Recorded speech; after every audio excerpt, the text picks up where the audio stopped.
एक बार एक आलसी व्यक्ति एक ऋषि के पास जाता है और कहता है, गुरुजी, मैं आलस से बहुत परेशान हूँ। ये आलस नाम की बीमारी मुझ पर दिनों दिन हावी होती जा रही है, लेकिन मैं कुछ भी नहीं कर पा रहा हूँ।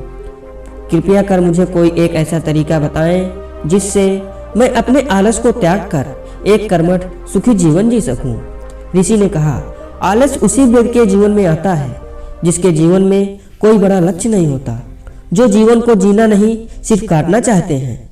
व्यक्ति ने कहा, हाँ मुनिवर, मेरे जीवन का कोई बड़ा लक्ष्य नहीं है, मैं तो बस जिए चला जा रहा हूँ। जीवन की परिस्थितियां मुझे जिस तरफ ले जाती हैं, मैं उसी तरफ चला जाता हूँ। लेकिन मुनिवर, आप मुझे वो तरीका बताएं जिससे मैं अपने आलस से छुटकारा पा सकूं। ऋषि ने कहा, हमारे जीवन में आलस 3 मुख्य कारणों की वजह से आता है। पहला कारण यह है किसी बड़े लक्ष्य का न होना, और दूसरा कारण यह है अपना शरीर और अपने मन को न समझना, और तीसरा कारण यह है आलसी और कामचोर व्यक्तियों की संगत करना। आलसी व्यक्ति ने कहा, मुनिवर, जरा इन तीनों बातों को विस्तार से समझाएं। ऋषि ने कहा, जिस व्यक्ति के जीवन में एक बड़ा और स्पष्ट लक्ष्य नहीं होता, उस व्यक्ति के जीवन से आलस कभी जा ही नहीं सकता, क्योंकि एक स्पष्ट लक्ष्य व्यक्ति को निरंतर उत्साहित और कर्मशील बनाकर रखता है। और जब व्यक्ति के जीवन में आलस का आगमन होता है, तो यह मजबूत लक्ष्य ही उसे याद दिलाता है कि यह समय आलस करके बर्बाद करने का नहीं, बल्कि कर्म करने का है। लेकिन लक्ष्य ऐसा नहीं होना चाहिए जिसे तुमने अति उत्साह और निराशा के पलों में बनाए हो, क्योंकि उत्साह और निराशा के पलों में बनाए गए लक्ष्य इन परिस्थितियों के समाप्त होते ही कमजोर पड़ जाते हैं।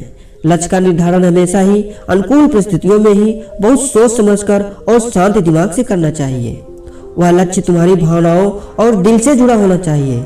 साथ ही उस लक्ष्य को बनाने के पीछे का एक बहुत मजबूत कारण भी होना चाहिए कि आखिर तुम उस काम को क्यों करना चाहते हो, क्योंकि जब तुम अपने लक्ष्य से भटक रहे होगे तो उस लक्ष्य के पीछे का मजबूत कारण ही वो शक्ति होगी जो तुम्हें अपने लक्ष्य की तरफ वापस खींच लाएगी।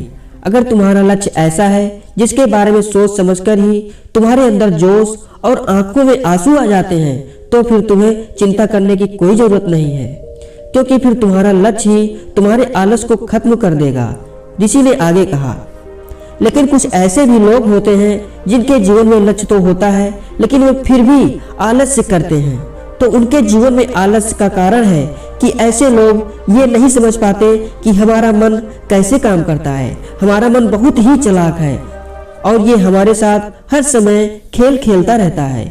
ये कभी भी किसी काम का विरोध नहीं करता, बल्कि ये तो उस काम को टालता है या फिर उस काम को करने में आने वाली कठिनाइयों को बढ़ा चढ़ा कर दिखाता है। जैसे कि अगर तुम इससे कहोगे कि पढ़ाई करनी है, तो ये कहेगा थोड़ी देर आराम कर लेते हैं फिर पढ़ाई करेंगे। अगर तुम इससे कहोगे कि ध्यान करना है, तो ये कहेगा ध्यान करने का सबसे अच्छा समय तो सुबह का ब्रह्म मुहूर्त में होता है। कल सुबह से जल्दी उठेंगे और फिर ध्यान करेंगे, और न तुम सुबह ब्रह्म मुहूर्त में उठ पाओगे और न ही कभी ध्यान कर पाओगे। अगर तुम मन को कहोगे कि हमें धन कमाना है, तो ये कहेगा कि क्या इतना आसान है धन कमाना? अगर इतना ही आसान होता तो आज सभी लोग अमीर होते। व्यक्ति ने कहा, मुनिवर, तो फिर इस मन के चाल का समाधान क्या है? ऋषि ने कहा, इस मन के साथ वही करो जो तुम्हारे साथ करता आ रहा है। जब तुम्हारा मन कहे कि थोड़ी देर आराम कर लेते हैं फिर काम करेंगे, तो तुम तुरंत इससे कहो थोड़ी देर क्यों, बहुत देर आराम करेंगे, पहले ये काम खत्म कर लेते हैं।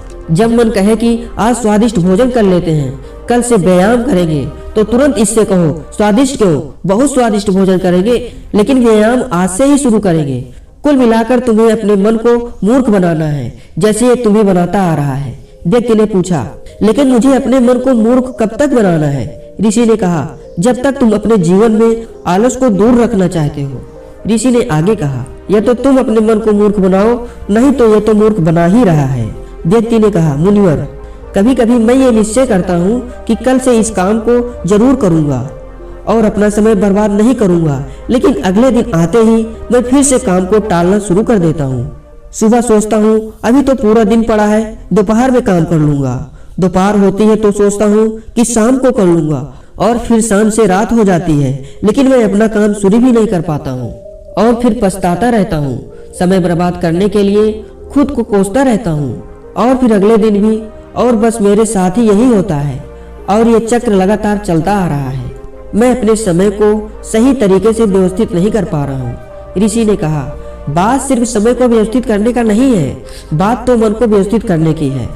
जब तुम्हारा मन व्यवस्थित नहीं होगा तब तक तुम समय को व्यवस्थित नहीं कर सकते। अगर तुम्हें अपने समय को व्यवस्थित करना है तो तुम्हारा अपने मन पर नियंत्रण होना बहुत जरूरी है, और ये संभव है ध्यान से, अपने विचारों के प्रति जागरूक होने से। दोस्तों, ऋषि ने उस आलसी व्यक्ति से ठीक ही कहा है कि हम अपने मन को व्यवस्थित किए बिना अपने समय को व्यवस्थित नहीं कर सकते। व्यक्ति ने कहा, मुनिवर, लेकिन कभी कभी ऐसा भी होता है तो किसी काम को करने का मन भी होता है, वो काम जरूरी भी होता है, लेकिन तब हमारा शरीर आलस्य करता है। हमारे शरीर में इतनी ऊर्जा नहीं होती कि हम उस काम को कर सकें। यदि हम उस काम को शुरू भी कर देते हैं तो बहुत ही जल्द हमारा शरीर थक जाता है, या तो हम फिर उस काम को आगे के लिए टाल देते हैं, या फिर अगर उस काम को करते भी हैं तो वो काम ठीक से होता भी नहीं है। तो तुम अपने मन को तो मूर्ख बना सकते हो, लेकिन अपने शरीर को कैसे मूर्ख बना पाएंगे? शरीर चलता है ऊर्जा से, और ऊर्जा मिलती है भोजन से।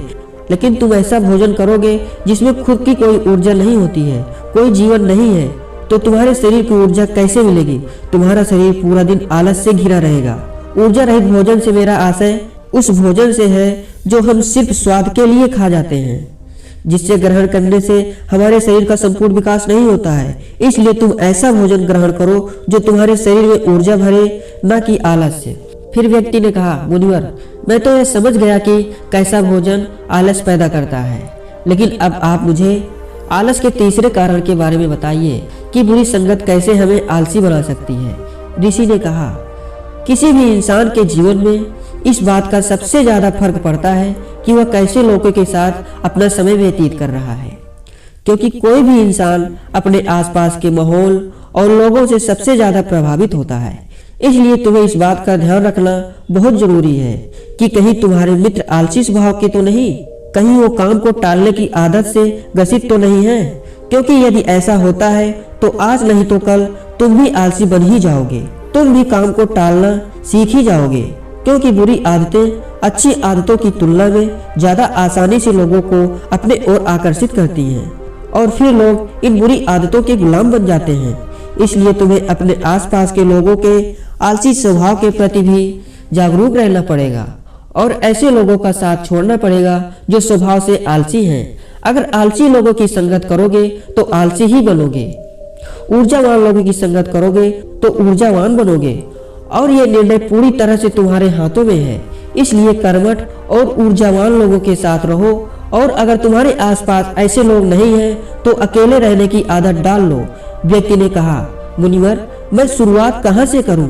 ऋषि ने कहा, शुरुआत करो एक स्पष्ट, एक मजबूत लक्ष्य बनाने के साथ, जिसके बनाने के पीछे का एक मजबूत कारण भी होना चाहिए। इसके बाद अपने मन को खुद को मूर्ख न बनाने दो, बल्कि इसे मूर्ख बनाते रहो, क्योंकि जैसे ही तुम इसे मूर्ख बनाना बंद कर दोगे, ये तुम्हें मूर्ख बनाना शुरू कर देगा। उसके बाद अपने शरीर का ख्याल रखो कि तुम कैसा भोजन करते हो। ज्यादा से ज्यादा हल्का भोजन करने की कोशिश करो, क्योंकि भोजन को पचाने में ही हमारा शरीर बहुत सी ऊर्जा नष्ट कर देता है, जिससे बाकी के कामों को करने के लिए कम ऊर्जा बचती है, और फिर हम आलस और कमजोरी महसूस करते हैं। आसानी से पचने वाले और ऊर्जा से भरपूर पदार्थ ही हमें ग्रहण करना चाहिए। उसके बाद अपने सोने और उठने का समय निश्चित करो, इससे तुम ज्यादा अनुशासित रह पाओगे।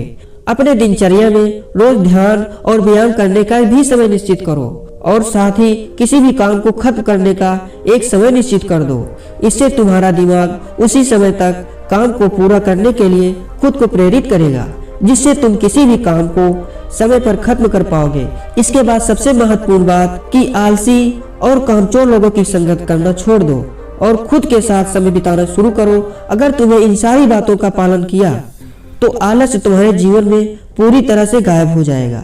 ये सारी बातें सुनने के बाद व्यक्ति ने कहा, मुनिवर, आलस से छुटकारा पाना तो बहुत ही आसान है। ऋषि ने कहा, ये आसान भी तुम्हारे मन को ही लग रहा है। ये मन कब तुम्हारे साथ कैसी चाल चलेगा, इसके लिए तुम्हें जागरूक रहना पड़ेगा, और जागरूकता आती है जागरूक लोगों के साथ रहने से, अकेले रहने से, और फिर ध्यान करने से। व्यक्ति ने कहा, मुझे अपने आलस को भगाने का काम अभी इसी क्षण से शुरू कर देना चाहिए। ऋषि ने कहा, हाँ, बिल्कुल सही कहा तुमने। सही समय का इंतजार भी मन का ही चाल है। तो दोस्तों, क्या आप भी सही समय का इंतजार कर रहे हैं या फिर इसी समय को सही बनाने की ठान चुके हैं? उम्मीद करता हूँ आप लोगों को ये वीडियो जरूर पसंद आई होगी। धन्यवाद।